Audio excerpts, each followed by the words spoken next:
Hello and welcome to Rik and Simon's Gaming Podcast. I'm Rik. I'm Simon. And this is episode 2. It's been a whole month already, and the world has apparently set on fire since we've been away. No, it were on fire last month. This month it's plague. Everything's gone weird, but we're still here. The great thing about the internet is that we can still record while we're isolated. With social distancing. Yeah, we're social distancing, But that's how we've been friends for the last 11 years, keeping our distance socially. But not to get too political and, down to start off with. Genuinely hope everyone's safe, everyone's isolated. You've got the help that you need if you need it. Just keep safe, keep clean, and this is here for you now, so you've got something to listen to. If you're working from home currently. Not even that, man. We're going to be in lockdown for 3 months, according to that Muppet who's in charge of this country at the minute. Okay, yeah, so what's this show about? You tell me, brother. This is all you. Okay. Surprise! This one's about piracy. Who's partaken in piracy during the day? Hands up. Everyone at home. Yep. I think we all have at some point. Put your hands up for an audio podcast. Look, it's audience participation, all right. So, you've pirated games. Why did you pirate games? This is the first question. Why did you pirate games? Why did I pirate games? Okay, So I didn't start pirating games until the PlayStation 1 era. So I was 12 years old. Right. I had no money. Right, ding, ding, ding. That's one of them. Yeah, okay, so that's one of them. Piracy bingo. I lived with my dad and my stepmom, and the dude next door to me, his cousin was a pirate. So he took me around, we started hanging out, and then he was like, I don't know if he still pirates, but I'm not going to mention his name because he does have a YouTube channel. Let's drop him a link at the end of this one. Yeah.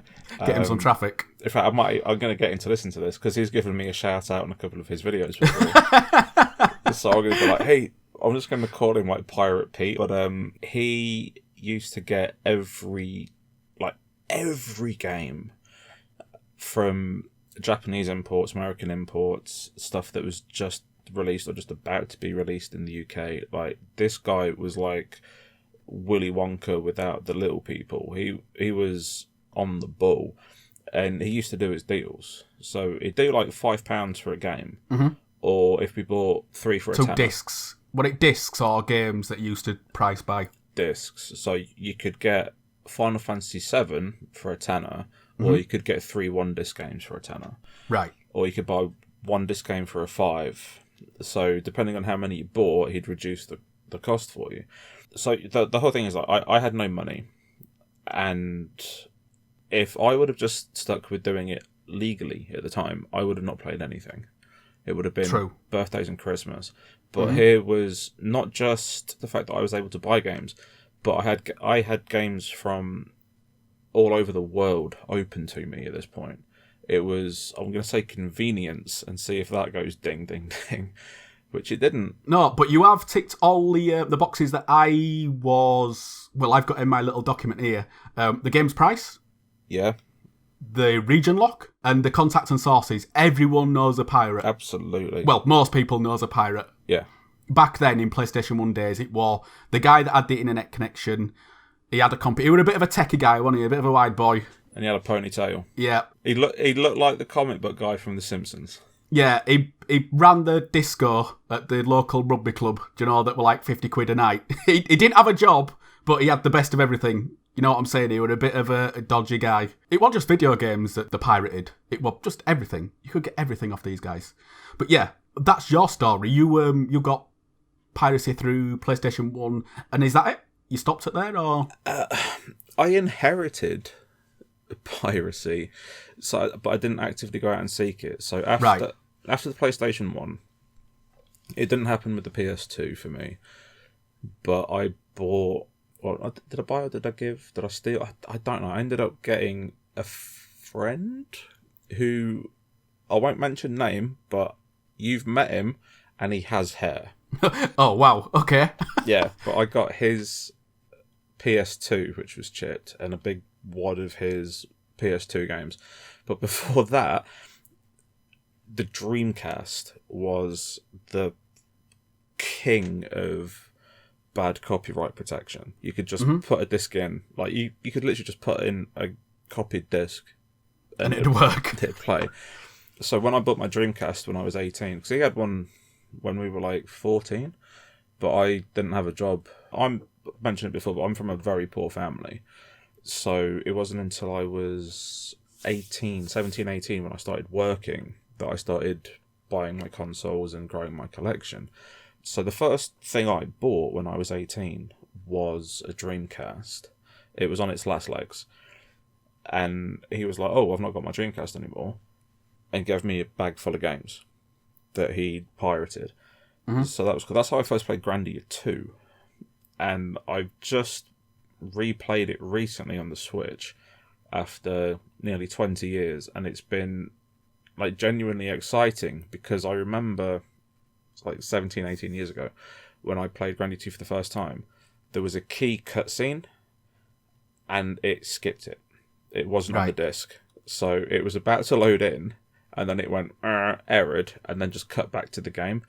I've waited nearly 20 years to see what that cutscene is. So you've actually touched on another piracy bingo thing there about buying a game that you previously pirated, which a lot of people tend to do. Whenever you talk to people that have pirated games previously, if they've really, really liked them, they've just gone out and bought them, if they can.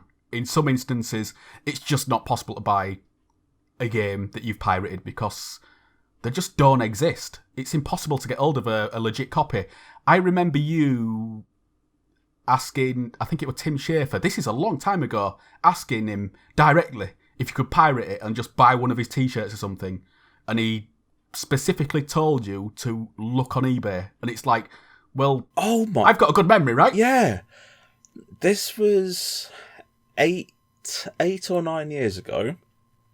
I wanted to play Grim Fandango. Yep. And you couldn't get it. This is before the remake. And you couldn't. No, it was on Steam. Steam. Very poorly sold. I messaged Tim Schafer on Twitter. Yeah, no, I remember because I did say, can I pirate it? Can I pirate it and then buy a t-shirt from the store? Because I want to give you money for a game that I cannot buy anymore. That's insane. I've now got like 3 copies of Grim Fandango. Yeah, and this is the case. Because you couldn't buy it at the time, and you were like, okay, right, I'll just pirate it. Because it's impossible to get older. And people are asking silly money for legit copies on eBay, like box copies or whatever, because it's a collector's edition. I got a copy of Grim Fandango after that. I didn't buy it. A friend who was on the Games TM forum back in the day, he bought one for me.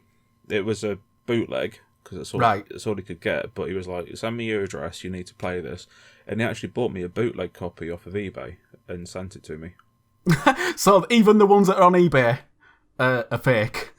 Yeah, we'll get into this later, no doubt. 'Cause there's a couple of games that I've wanted and I refuse to buy from eBay because piracy on there is so prominent. But like you said, you now own several copies that are legitimate. Yeah. Yeah? It's the same with... Because I said PS1 is when I started pirating stuff, and then I remembered, that led me into the world of ROMs. And I'm an advocate for ROMs. Yep, which is something that we'll talk about further down the line. But my history with piracy is... It's really, really long. Are you going to go back to, like, Commodore? Yeah, Commodore 64. I had... it was just dead easy. You could just put a tape in and Bob's your uncle. Right, can I ask you a question about that? Go on. Because I've never understood how... When I was a kid, and you've got your 2 tape decks, and you put one in and press play on one and then press record on the other, I thought it just copied the audio. If you did that on a Commodore tape, would it copy the information? So, okay. Is that how you copied Commodore tapes? This is how you copied Commodore tapes. And listen, this is going to break your mind now. Do you know whenever you played an Amstrad, a Spectrum, or a Commodore 64 game, and you loaded it up and there were all those colours and it used to go... And it made the noise, yeah. It sounded like a Skrillex song. That noise is the game being loaded. Yeah. That's it. That's just data. It's just that's those ones and zeros that are making those noises are what the game is compromised of. I mean, this is obviously like, I'm breaking it down to like really, really layman's terms. But yeah, it's the sound of the cassette is what the game is. So it was literally, you get an audio cassette player, put a Commodore game in and a blank tape, press play and record, and it would copy the game. Yeah. I mean, if you put a Commodore 64 tape or a Amstrad or Spectrum or any of those from that era, that's all it would do. When you put it in your Amstrad tape deck or whatever you had then, it'd just go like it did, like Flipper. Yeah. I remember all the colours and all sorts. Yeah, that's all you get. And that's basically what the game is made up of. I've waited 30 years to hear that answer. Well, now you know. And you know what? It's exactly what I thought it was. I could have been pirating Commodore games my entire life. Yeah, and it was so simple to do as well. Like, so what I used to do, I used to get my pocket money, I used to go to Woolworths on a Saturday, or here's a weird thing, you could just go to a newsagent shop, like your corner shop. And they'd have them in the standing rack. Yeah, Hit Squad games. They were like two or £3. You get me pocket money, and I'd buy one, and I'd say to my friends, look, I am going to buy X game, like New Zealand Story, or Rainbow Islands, or Midnight Resistance, or whatever. I mean, these are really, really old icons. Head over heels, though. Which I did have on Pirate. But yeah, so you'd sort of talk with your friends. It's like, okay, right, I'm going to buy this, you're going to buy that, and then you buy, with your cassette, you buy some C90s along with it, which would be cheaper than the actual game itself. You go home, you'd play the game, you'd make copies, and when you went to school on Monday, or you went out on Sunday or Saturday night, you would give the extra copies to your friends, and they'd give you their copies of what they'd done. It was like multicoloured swap shop, but with games. And piracy was like a very social thing then. There were no money in it. I mean, it's got something of value there because you're gaining something. You're expending, but you're gaining. I think gaming back then was more of a social thing in a playground rules kind of way.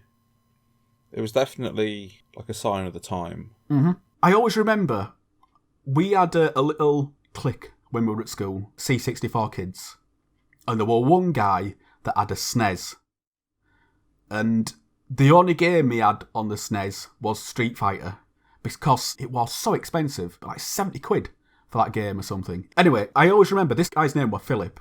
He wasn't a pirate. He never pirated anything in his life. He had so many games when PlayStation 1 came out. But I always remember going round to his house, and it's like, we were playing Street Fighter. I didn't like Street Fighter. So it was like, have you got any more games? And it's like, no. And it's like, what do you mean you've no more games? And it's like, I've got Street Fighter, and that's it. It's like, come on, we'll go round to my house. And it's like, obviously he sort of looked at the graphics and, got a bit mocking. Yeah. Because it were like, I mean, there were 16-bit, and then there were 8-bit. But, man, kids in the playground can be cruel. But we just had so many games. Like, between our little posse, we must have had 500 games, easily. We just had so many. And the silly thing is, I still have a lot of those games. They're in the loft now, on the magnetic tape, rotting, because, they're just in the loft. Yeah. But at the time, they give me a lot of pleasure. And I wouldn't have swapped it for anything, even though it was highly illegal. And, they must have lost so much money from it. I remember having a game called Teenage Mutant Ninja Turtles. It came in a blue box. It was one of the few games that I owned that were legitimate. And it came with copy protection. Yeah. You know what I'm going to say here now, don't you? This type of copy protection was a brown book with brown pages with black ink on it so you couldn't photocopy it. Now, my friend, he had a copy of Teenage Mutant Ninja Turtles. It was cracked. So he could just put his game in. He didn't pay anything for it, and it was better than the version that I paid £10 for or whatever back then. Yeah. Which is like, this is another thing. And this carries on even through to today. When you're playing on PC games, there's no DRM, you are just straight in. It's arguably, if you have a pirated version of a game, you have the definite version, because there's no bullshit.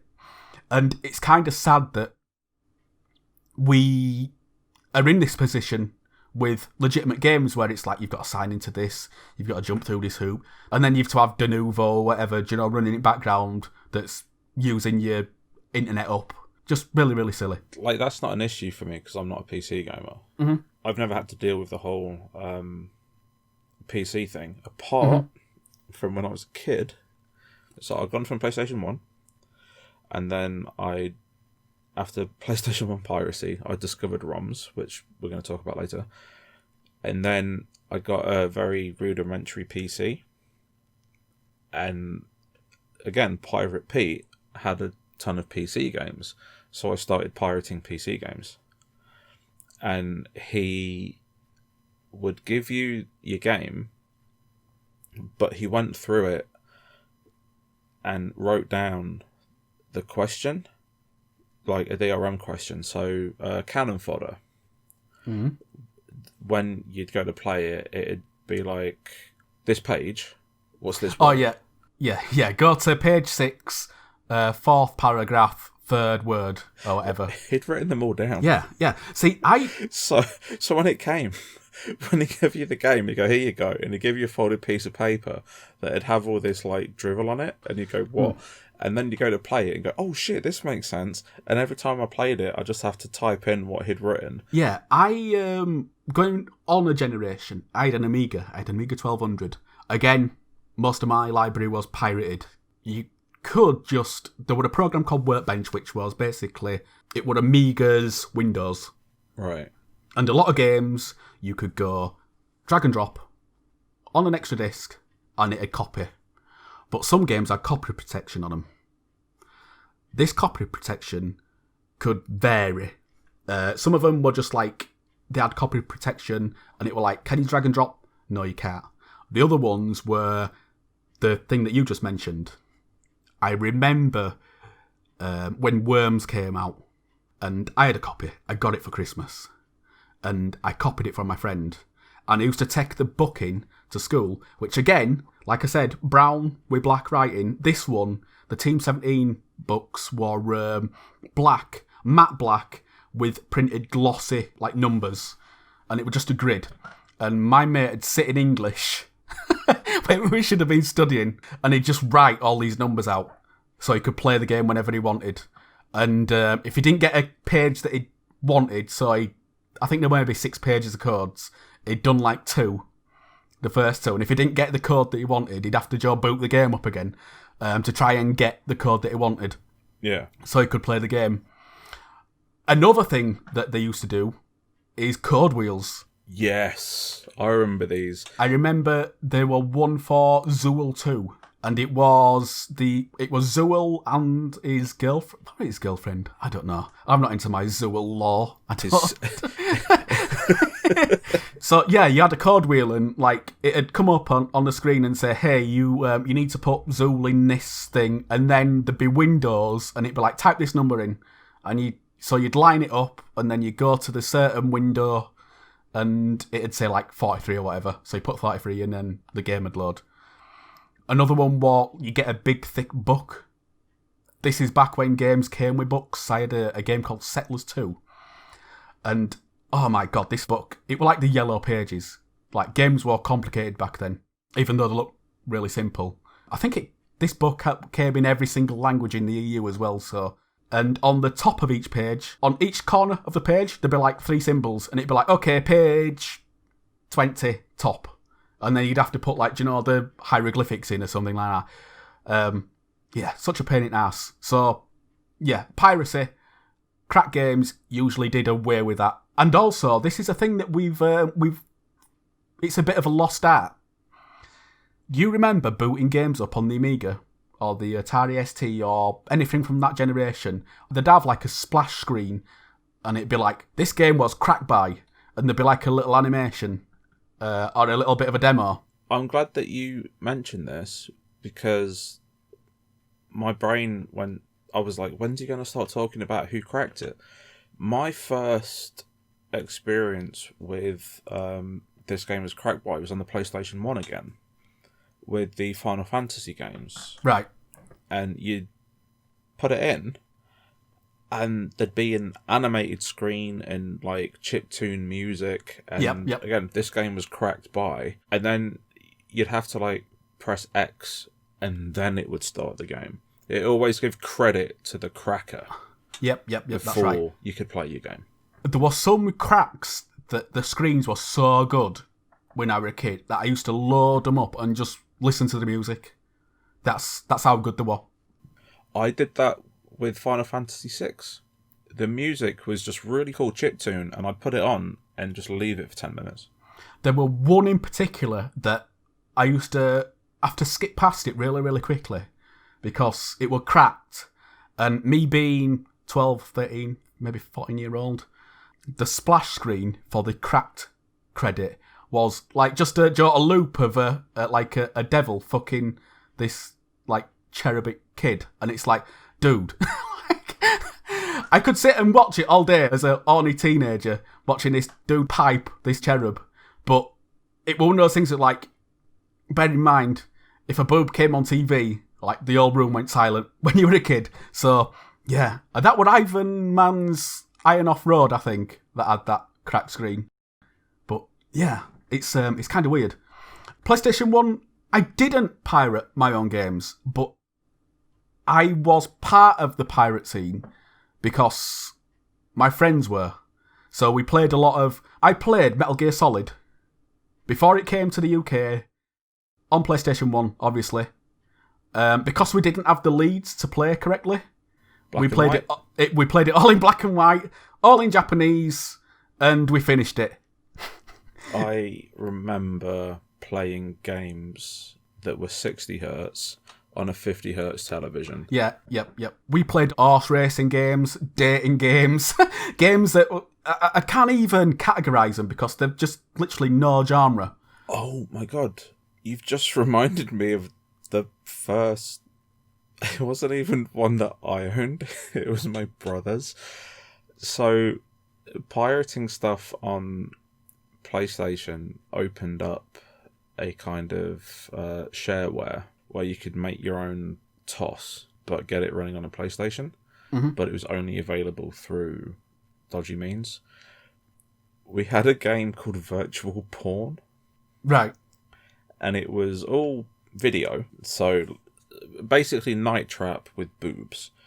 And it'd be a girl going, "Hi, I'm whatever," and then you'd have a selection of what you wanted to do to her. Oh, so like a choose your own adventure. It was a choose your own finger a porn star. Right. And you'd like have to choose what you were going to do, and then eventually she'd come, and then whoever the bloke actor was would shoot a love rope all over her face.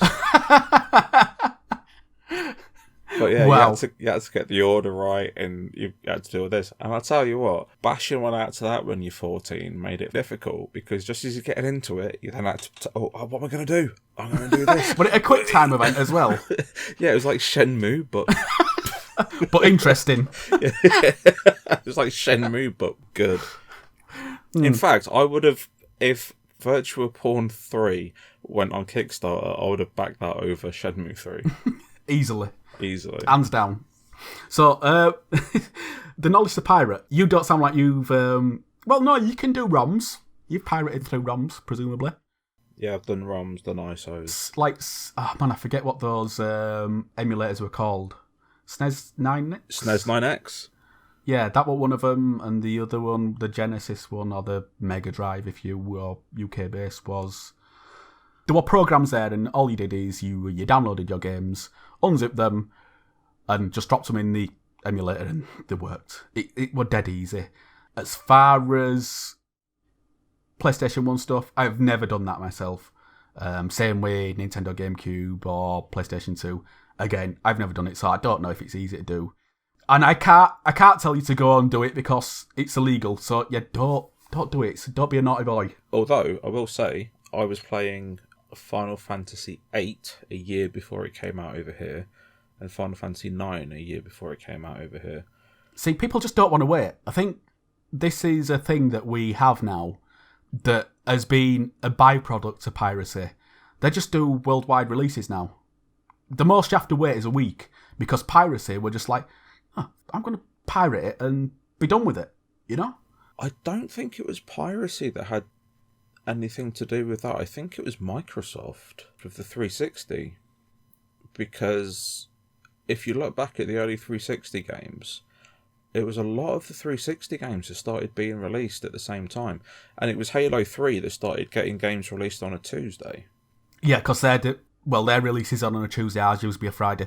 That's very arbitrary, isn't it? Because Halo 3 got a worldwide release on a Tuesday, and that shook people because it was like, hang on, everyone's getting it at the same time. I think it might have been Halo 3 that standardized it, worldwide release as a standard. This is something else I want to talk about, but we'll talk about it a little bit further down the chain.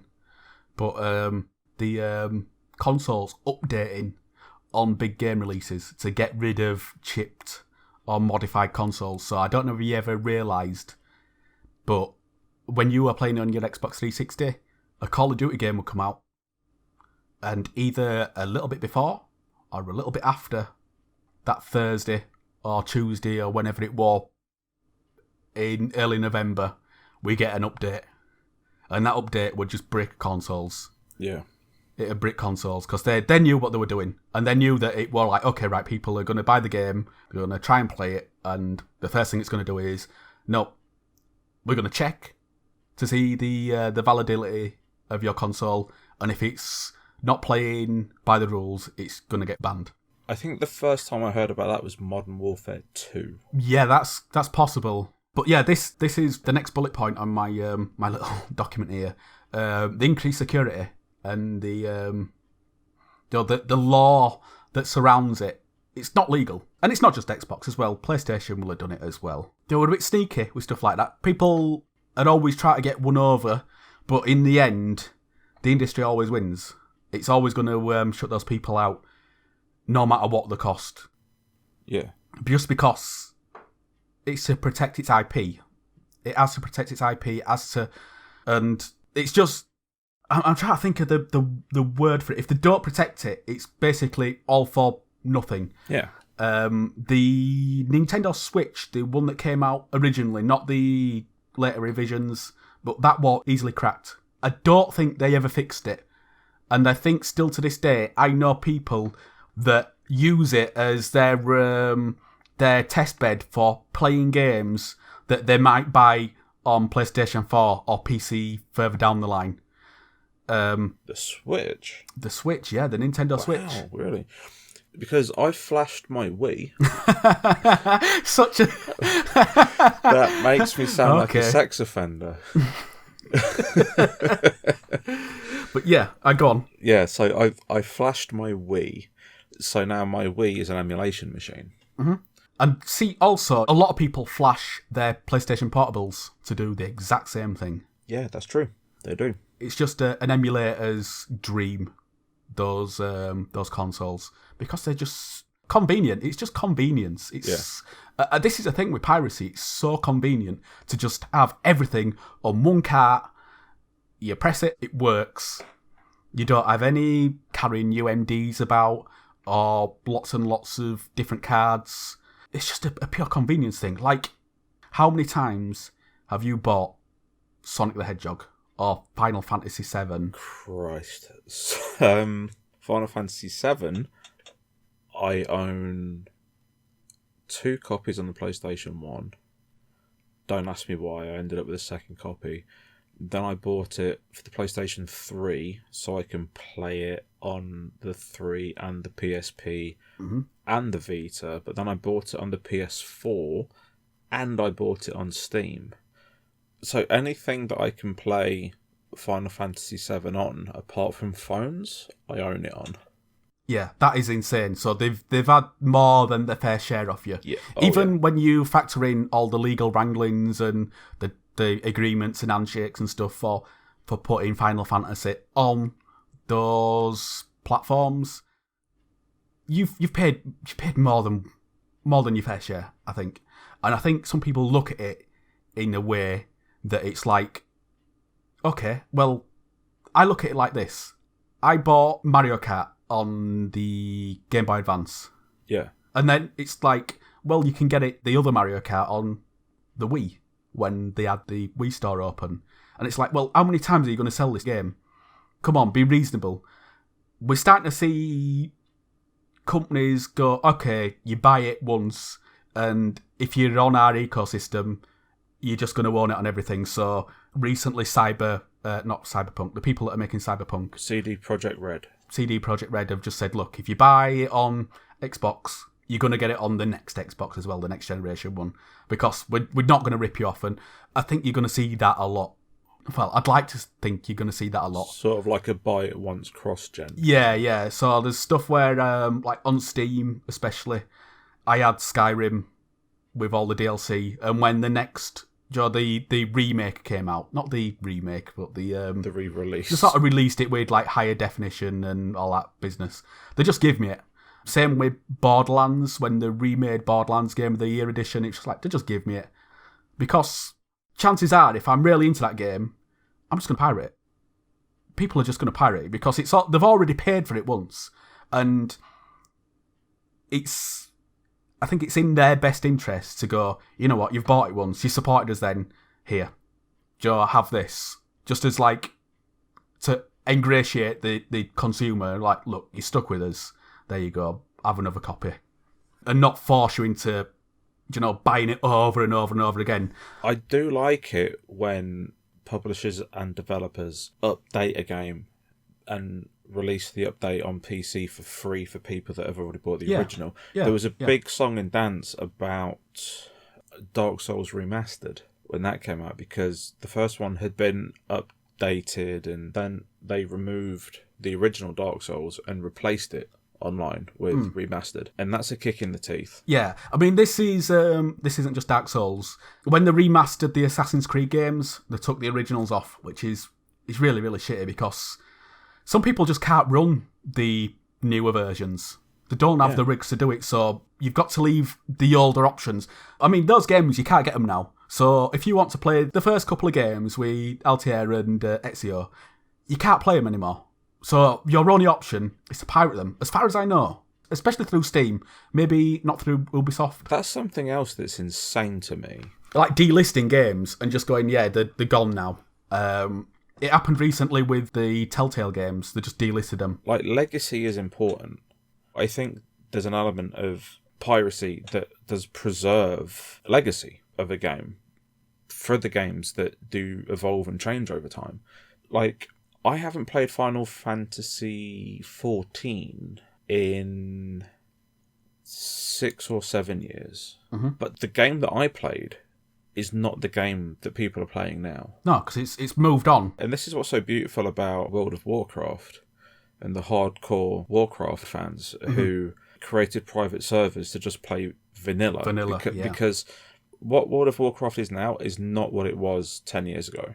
And if you're going to play a vanilla version of a game, you have to do it through illegal means now. I mean, this is going back to the PlayStation 1 days. There were a game that were banned. I don't know if you remember this. It was called Thrill Kill. I think it went on to become the Wu-Tang games. Wu-Tang? No. What are it, Wu-Tang games? Taste the Pain. It might have been Wu-Tang, yeah. But it got banned because it were like a dominatrix and... Right. Did Thrill Kill ever actually come out? Because here's the thing. I've played Thrill Kill at Pirate Pete's house. Yeah, me too. Well, I don't know Pirate Pete. I'm sure he's a lovely man and he would invite me to play games, but I'm not going all that way. You and Pirate Pete would get on like an house on fire, but I distinctly remember playing Thrill Kill. But every video that I've seen about games, what became other games, say, oh, this game that didn't come out became Wu-Tang Taste of Pain.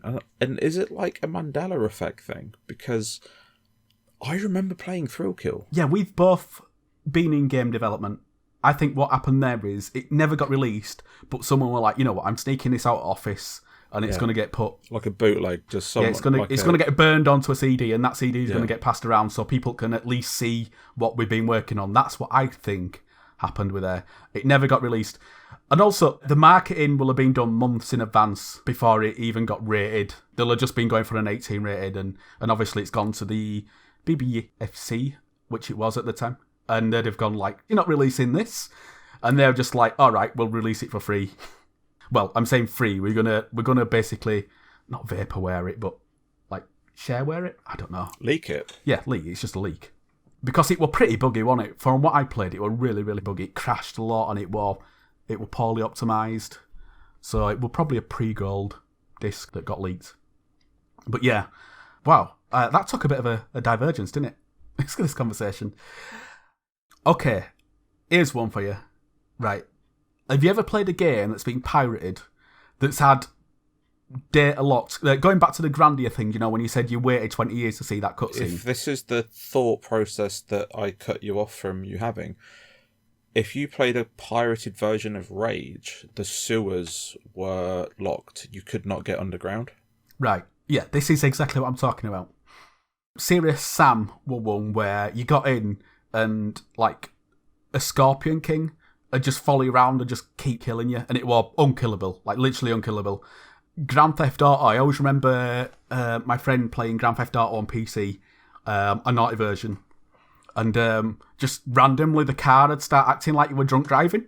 Just making it impossible to play. My favourite copy protection I've ever played in a game was, I think it was in a Toka game, a Toka Touring Cars game. And basically, you have the graphic for the car and you have the hitbox. Right? And what would happen is the hitbox for the car will gradually get bigger and bigger, but you didn't see it. The car graphic stayed exactly the same. So you try and get round a corner and just, so you try and squeeze through a gap and end up spinning out. And it's like, yeah. I think the most famous one was Mother, where you got to end and it was like, yeah, you've got to end, just delete it, save straight after. Also, the game is really hard, apparently, if you play it in the pirate version. Like, it knows it's just playing the long con. And when you get to the final boss, it's like, yeah, go buy a legit version. And then it deletes your save. But yeah, I kind of admire that they put stuff in like that that's really, really cheeky. Because at the end of the day, they try to protect their art. Yeah. I think, as a kid, it had annoyed me so much. Because I just want to play the game. I don't have the money. And I want to consume. I want to be up on whatever's released. But now I sort of look at it and go, fair play. So, your personal opinions on this? On piracy? Like, would you do it now? Do you still do it now? What do you think of yourself back then when you were doing it? Were you thinking about how it hurt people? Or games that you really wanted to get like a sequel that never did? Or, like, yeah, where do you stand on it now? Right, so back in the day, piracy was the only way that I could play games. Like I said, from a poor family, and all I wanted to do was play games, and I couldn't do it legitimately. As soon as I was able to buy my own games, I started. And since then, every game that I owned that was pirated, I now own a legitimate copy of. I've replaced all of them. Mm-hmm. So I think kind of what did it for me is I spent 5 years working in the game industry. And that definitely made me kind of go, hang on, this does hurt the industry that I'm in. But it sounds hypocritical. At the same token, I also believe that if there's a game that's old, that you can no longer buy legitimately. And when I say legitimately, I don't mean physical. I mean if the publisher has not made it available through their own means. So, for example, Nintendo, for years you could only play Earthbound if you bought an incredibly inflated copy from someone on eBay or from a game convention for a couple of $100, or you would play the ROM. In that scenario, I am 100% pirate. So a good example is a game called The Legend of Dragoon that I had on the PlayStation 1. Pirated for years because the British version of that game was incredibly hard to get hold of. Years later, I ended up creating an American account on my PlayStation 3. And again, you have to do it underhanded. Yeah, there's no legit way to do it. They're making you jump through hoops. Yeah. Let you give them money for something that you want. And like now, I own a physical copy of The Legend of Dragoon. And it is the most prized possession that I have in my game collection. Because I've wanted that game for 20 years. It's one of my favourite RPGs of all time. But given that you could have if you could have taken the high ground and not pirated that game, you would have never have been in this situation, ever. No. And that's the thing. If you can legitimately buy and support a creator or publisher, do that. But if the alternative is £700 for a cartridge, pirate it, because you're not hurting anyone. Mm-hmm. That's where I stand on it now. No one loses out because, well, yeah, one person does lose out. It's the scalper. If the only person that's losing out is the scalper, then do it. But if it's going to hurt the publisher or the developer, don't do it. It's such a weird grey area. Like, I am pro-piracy. For legacy titles, keeping an archive of games, I'm 100% behind it. But doing it for profit, not anymore. See, my opinion varies depending on which part of piracy you're looking at. Publishers come and go, and developers come and go, and I think it's really, really important that we archive it's history, man. And even though the games might be illegible by today's standards, you need to have a vault where you can go and look at something like E.T. You can go and look at something like Pac-Man. You can go and look at something like Super Mario Brothers or whatever. Legacy. It is. It's a legacy. To know where you're going, you have to know where you've been. And this is the thing. If you look at games, there are very few games that have been lost to time because piracy has been a thing since day one.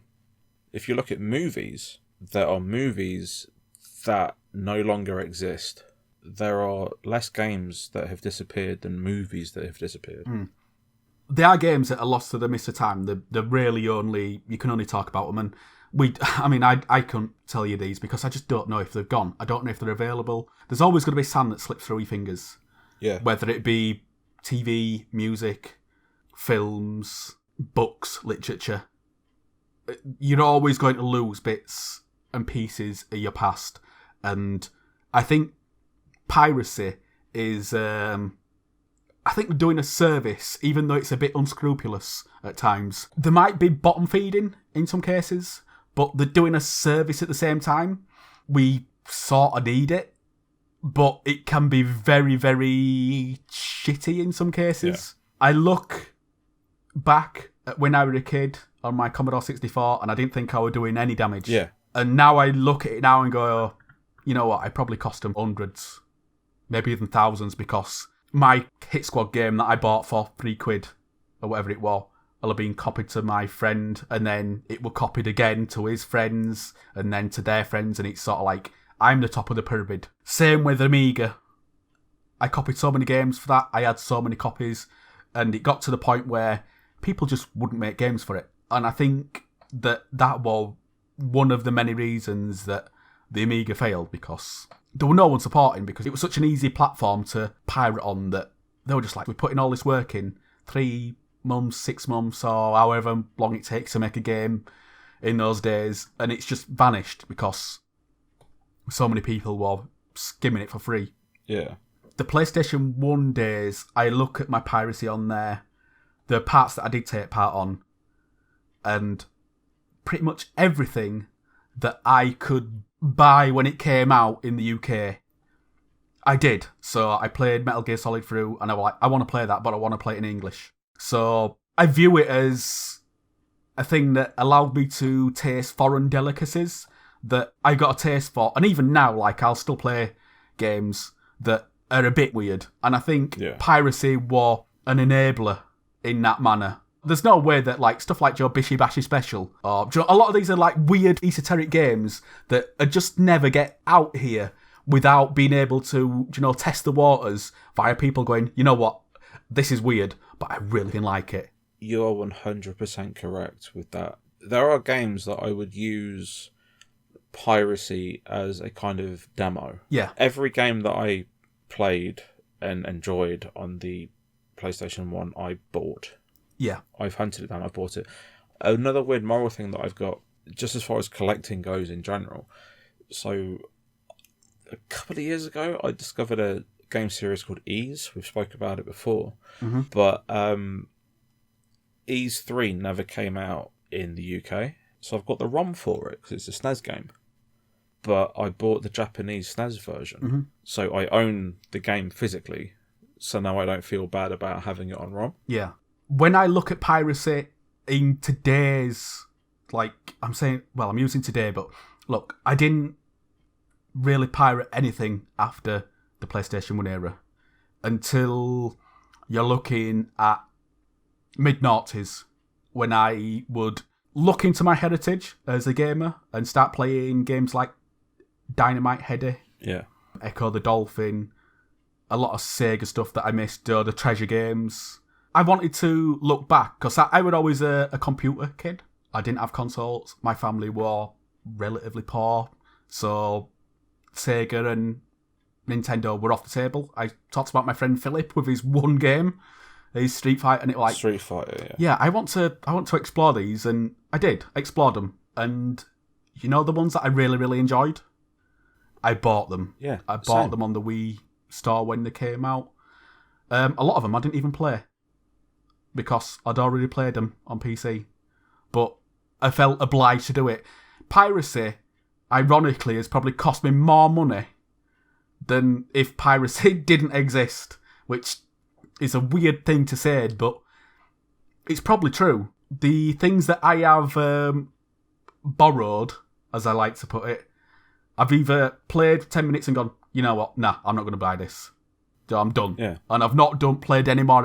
I sort of look at it as an ethics thing. If I play a pirate copy all the way to the end, it's like, okay, I owe these guys some money, and I'll buy it if it's available for purchase. I mean, you mentioned demos and stuff. These, even today, I will pirate stuff, but I look at it and I'll go, you know what? No, it's not a good game. And I'll give it an hour, and if it don't catch me within that hour, I'm out. Ironically, there is games that I've bought off the back of piracy, where I've bought the competitor, where I've tried a game and gone, this is rubbish. What else is there? And gone and looked at other things and gone, okay, right, I'll give that a try. And within minutes of me playing it, I'm like, yeah, I'm just going to buy this. And before you know it, it's in my Steam basket and it's just downloading the legitimate version. There was a news story a year or two ago about an indie game. Yeah, I know which story you're talking about. And he says, look, if you don't have the money, pirate it and then pay it on later. And it went on to do gangbusters. Yeah. Because people were passing it around pirated, going, this game's awesome. And then people were like, yes, and just buying it. And the guy turned around and was like, if it wasn't for piracy, then people wouldn't have been playing my game. And there is a section of pirates out there who just do it to play free games. But there is a subsection who, like yourself, will play it to get an idea of the game to decide if you want to throw 50 quid at it. There were another guy as well, talking about the guy that were pleased that piracy existed. There were another guy that said, I don't want you pirating my game, but if you contact me, I'll send you a code. And he just put loads of free codes out. So there were legitimate copies out there, Joe, for people to enjoy. Again, this is going back to the things, with Skyrim and Borderlands, where it's like, okay, right, you bought the original one. Do you know, it's getting gratuity back. It's like, oh, this guy's giving free games away. I think I'll just have a look into this. And it's basically free PR for him. It's nice PR that he did it. I can't remember what the game is, so... I mean, this is a long time ago. We're looking at maybe 3, maybe even 4 years ago. But I remember at the time thinking, oh yeah, what a decent guy, to do this. I think piracy can be really, really bad. You mentioned people that just... they've no intention of paying for anything, ever. Yeah. And I think those people do more damage than... well, obviously they do more damage than good. Really, the only good thing that they do is seeding for people that might download a game to just see if it's their cup of tea as an extended demo. One thing that does really, really annoy me about the whole emulation thing and the archiving is... we mentioned it earlier in the episode, Nintendo sort of putting the foot down, and it's like, you've actually ripped games from the Pirate Bay or Emu Paradise or whatever and sold them on. If it weren't for those, you wouldn't be able to make money, because you don't have your own code. This is what I hate about Nintendo. They will crack down on people illegitimately playing their IP, but they will not release it legitimately. Like they will not give a legitimate option for people to play it. Sega, however, had a thing where, because people were modding games, they released them all for free. All the classic ones, the Mega Drive ones. Yeah, I have that, and I don't think I ever paid for it. But for some reason, it's in my library, and I don't ever remember buying it. The crazy thing is, so just straying away from piracy. It's sort of piracy related, but it's tenuous. But the copyright, which is basically what piracy is, it's breaking a copyright. Some years ago, the Sherlock Holmes books became public domain. Yeah. And because of that, we've had Sherlock Holmes, Sherlock Holmes, Elementary, and basically they've looked at those ideas and they've spun them out and done the thing with them. And I think that gaming could do with that. Like, it could do with stuff going, okay, right, these things are now public domain. Like, just go do what you want with them. Because they're basically... this is going to sound really, really nasty. But I don't think old games are worth a lot other than your interest. When I'm talking about old games, I'm talking about stuff from the late 70s, 80s and early 90s. Like Space Invaders should be public domain. Asteroids should be public domain. Yeah. But then you go into things with like Pac-Man shouldn't be, because in the same way that Mickey Mouse shouldn't be. If you're a mascot, then fair play. But if you're... a mascot that's in use currently. Yeah. But I agree, in the same way that like Dracula is this big thing that's now public domain, in the same way that Frankenstein is. There are certain games from the 70s and the 80s that 100% should be public domain because no one's done anything with them for 20, 30, 40 years. Yeah. Dizzy Egg should be public domain. I think they've made Dizzy Egg games since, like, semi-recently. Last 5 or 10 years. But, yeah, that's beside the point. I know where you're coming from. Like, it should be... if they're not being used, like, they shouldn't be locked up in, like, some legal shit. We talked about, in the last episode, we talked about PsyOps, we talked about Metal Arms, we talked about G-Police, we talked about so many different games that they're never going to happen. And for those IPs to be, okay, right, pass them on, let someone else, Joe, run with them. Make it so that... as soon as something becomes vaporware, it should be public domain. Yeah, it should be public domain. Just push it to public domain and let other people go for it and make stuff on it. It's got to happen. Like, this is where innovation comes from, when people start remixing and, bending ideas and taking different angles on them. But that's the problem with IP. Like, when you look at public domain stuff now, like Cthulhu is public domain. Like, anything by Lovecraft is public domain. You've got Dracula, like I mentioned, Frankenstein is domain, Wolfman is domain, which is why you get all these films and why he appears as a character in so many films and games. Those creators are dead. Yeah, they're long dead. They are so dead. Uber dead. Uber X dead. We're starting to sound like a Street Fighter game. Super Hyper Urbo Turbo dead. Rainbow Edition. Yeah, because it's a pirate. Thing is, here's a weird thing about Rainbow Edition. If it wasn't for Rainbow Edition, we wouldn't have Turbo. No, we wouldn't have competitive Street Fighter. We wouldn't have Turbo. The only reason that Street Fighter Turbo or Street Fighter 2 Turbo became a thing is because Street Fighter Rainbow or Street Fighter 2 Rainbow, it added features in that people wanted. Yeah. And it balanced the game out. Yeah, and it was sped up. If it wasn't for that pirated and then modded game, we wouldn't have 27 versions of Street Fighter 2. Well, that seems a bit of a lowball estimate. There's got to be more than that. But yeah, these benefits to piracy. Yeah, like, if you can afford to buy a game, do it. Do it. Look, I am a cheap ass.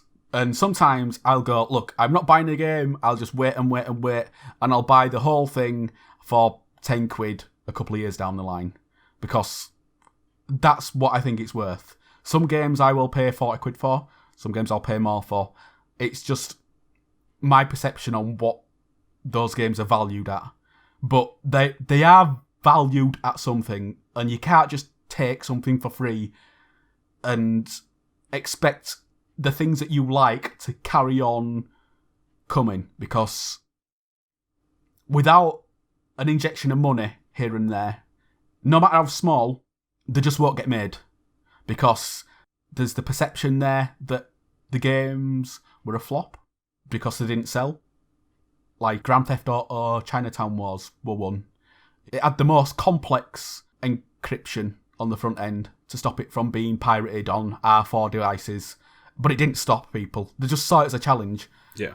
And, I mean, we talked about this a lot on Strange Play, where games would come out and the de novo stuff would just be like, okay, it's broken within days. Sometimes even hours, I think, it were done. Yeah. Sometimes they're not even cracking it because they want to play the game. It'd be on something like Monopoly, which is like, honestly, I'd rather be locked in a lift with my grandma.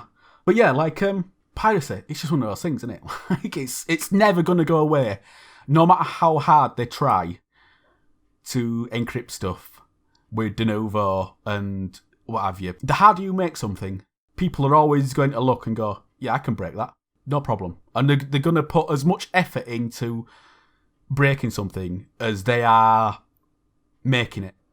And this isn't just like for games, it's for technology as well, like repairing stuff. There's that guy that repairs iPhones on YouTube where he's like, for every step you take to make it complicated, I'm going to sit here and work it all out. It's just a mentality that people have. I think the way that they combat that is just by, they make the games cheap, they make them convenient. It's there, like, we've got Steam, we've got Origin, we've got Uplay, we've got, for all its foibles, we've got Epic. You click, you find what you want, you pay, it downloads, it patches, it does everything. It's a service. It's all convenient, it's all there now. Whereas with pirated copies, you don't get that. If you want to pirate a game, you're going to get a very specific snapshot of it.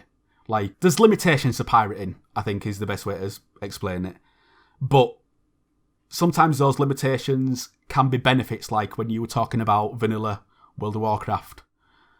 And I expect in some years to come, we're going to see vanilla Destiny servers and vanilla Division servers, and you're going to see those people that are hankering for the old days and they want it to be, a very specific snapshot. They want the playtime to be invested in that manner that they're accustomed to. It's like the people that watch old TV, like they refuse to watch anything new because it's not good, and they end up watching reruns on yesterday or whatever, because for them that's their TV.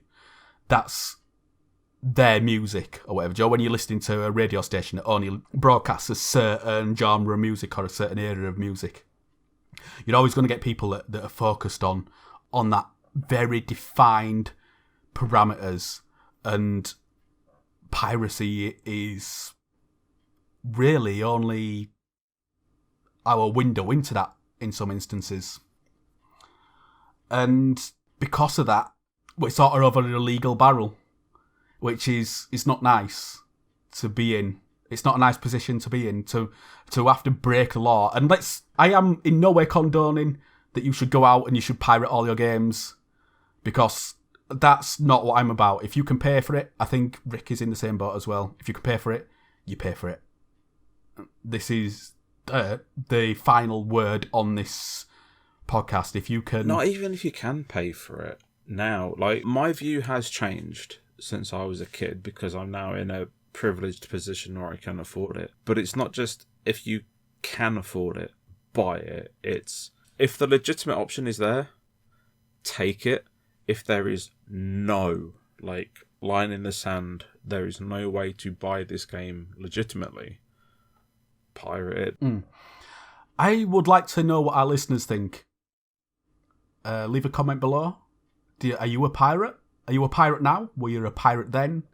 What made you change your mind if you switched from not pirating to pirating, or the other way around? Like, I'd like to get in the mindset that you took on pirating. Where can they find you, Simon? They can find me on Twitter at Sly Reflex with a dash in between the words, and you can find me on Twitch as well, Twitch TV /Sly_Reflex. But until next time, thank you very much for listening. We shall see you next time. Good night. We love you. We do. Mwah.